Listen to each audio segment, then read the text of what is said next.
Red Cindy, bondades de la raza.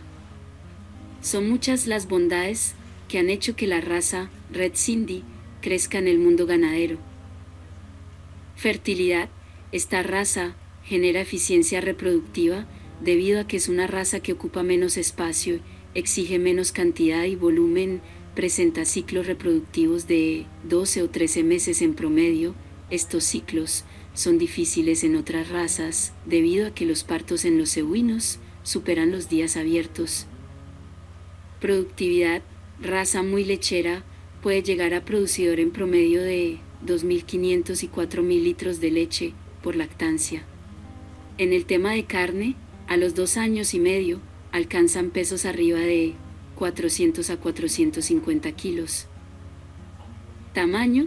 Raza de tamaño medio, es un gran atractivo de la raza Red Cindy, pues da mayor eficiencia. Además, las crías son de tamaño medio, buena resistencia a ectoparásitos y muy dóciles. Precocidad. Su paso a la edad adulta es muy rápido, lo que brinda la oportunidad de disfrutar los beneficios de la raza desde una edad temprana. Mortalidad de la raza. Con un excelente cuidado y manejo, esta raza presenta un índice de mortalidad casi nulo. En Colombia, la única forma de trabajar esta raza es por medio de inseminación artificial. Colombia viene trabajando con semen, inseminando cruces absorbentes. Se han venido trabajando cruces de la raza Red Cindy con la raza europea lechera Montebelliarde, funcionando muy bien.